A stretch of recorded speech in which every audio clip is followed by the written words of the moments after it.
দর্শক, আশা করি আপনারা ভালো আছেন।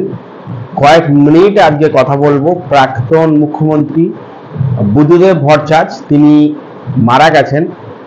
প্রথমেই জানাই তার আত্মার শান্তি পাক, তিনি যেখানেই থাকুন যেন সুস্থ থাকুন এই কামনাই করব।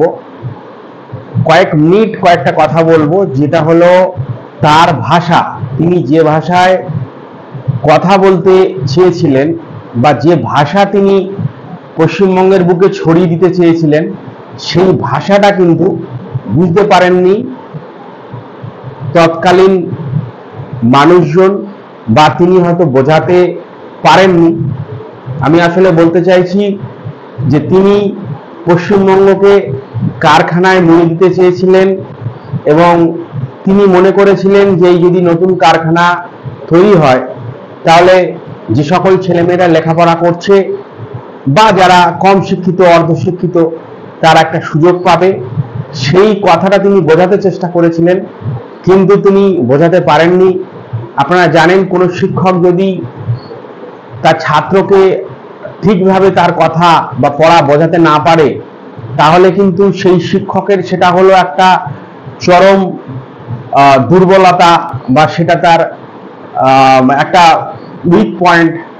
ঠিক একইভাবে বুদ্ধদেব ভট্টাচার্য তিনি বোঝাতে যে কথা চেয়েছিলেন সেই কথা তিনি বোঝাতে পারেননি, এবং তার ফলে দেখা যায় তিনি চেয়েছিলেন ভালো কিছু, হয়তো শিল্পে মুড়ে দিতে চেয়েছিলেন, কিন্তু আসলে সেইটা মানুষ অন্যভাবে নেয়। মানুষ মনে করেছিল সেই 2006-07 সালের সময় যে হয়তো তিনি তো জমি কেড়ে নিতে চাইছেন, তিনি আরো খুব নমনীয়ভাবে হয়তো সেই জমি অধিগ্রহণ করতে পারতেন, তাহলে হয়তো তিনি থেকে যেতেন, বা এখনকার মুখ্যমন্ত্রী তখনকার বিরোধী নেত্রী মমতা বন্দ্যোপাধ্যায় হয়তো আন্দোলনের সুযোগ পেতেন না।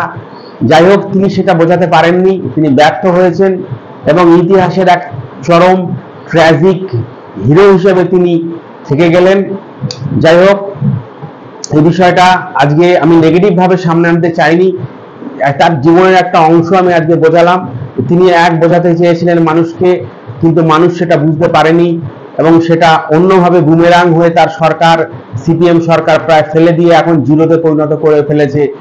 আশা করব আগামী দিনে তার যারা অনুগামী, সেই সিপিএম এর যারা সমর্থক রয়েছে, তারা মানুষকে তাদের ভাষা খুব সহজভাবে বোঝাতে পারবে, যাতে মানুষ বুঝতে পারে।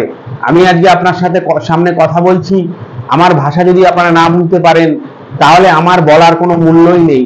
ঠিক একইভাবে সিপিএম আশা করব সেই যে ফেলিওর শিক্ষা নিয়ে আগামী দিনে চলবে এবং যে ভাষা বোঝাতে চেষ্টা করবে সেই ভাষাটা খুব সহজ সুন্দরভাবে সাধারণ মানুষের কাছে পৌঁছে যাবে, এটাই আশা করব। যাই হোক, ফের একবার বলি, তিনি যেখানেই থাকুন ভালো থাকুন। আজকে এই ভিডিও খুব শর্ট ভিডিও, এইটুকুই থাকলো।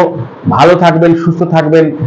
যে আপনি জানেন যে এই চ্যানেলে শুধুমাত্র রাজনৈতিক বিশ্লেষণ নয়, আইনের ছাত্র হিসাবে আইনের ব্যাখ্যা আমি করে থাকি বিভিন্ন সময়। চ্যানেলের সঙ্গে থাকবেন, পারলে সাবস্ক্রাইব করে নেবেন যদি সাবস্ক্রাইব না করে থাকেন।